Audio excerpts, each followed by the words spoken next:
বাচ্চার কামিজের মাপ।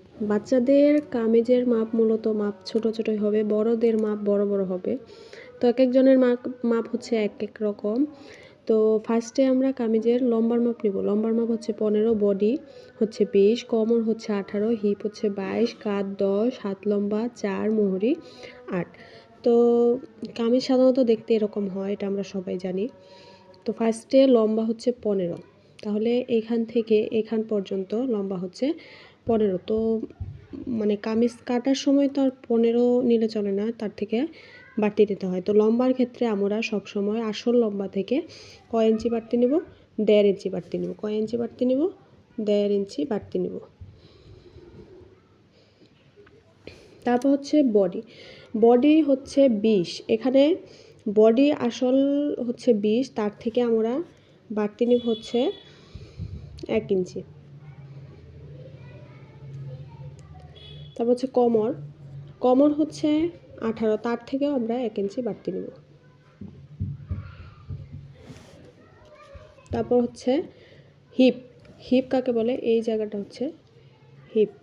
হিপও আসল হিপের মাপ থেকে মানে 22-এর থেকে আমরা 1 ইঞ্চি বাড়তি নেব। আর হচ্ছে কাঁধ। কাঁধ হচ্ছে এই জায়গাটা হচ্ছে কাঁধ। তো কাঁধের ক্ষেত্রে এই সেলাইয়ের জন্য আধা ইঞ্চি মোট 1 ইঞ্চি বাড়তি নিতে হবে। তারপর হাত লম্বা। হাত লম্বা হচ্ছে 4, আসল হচ্ছে 4, তার থেকে আমরা 1.5 ইঞ্চি বাড়তি নেব।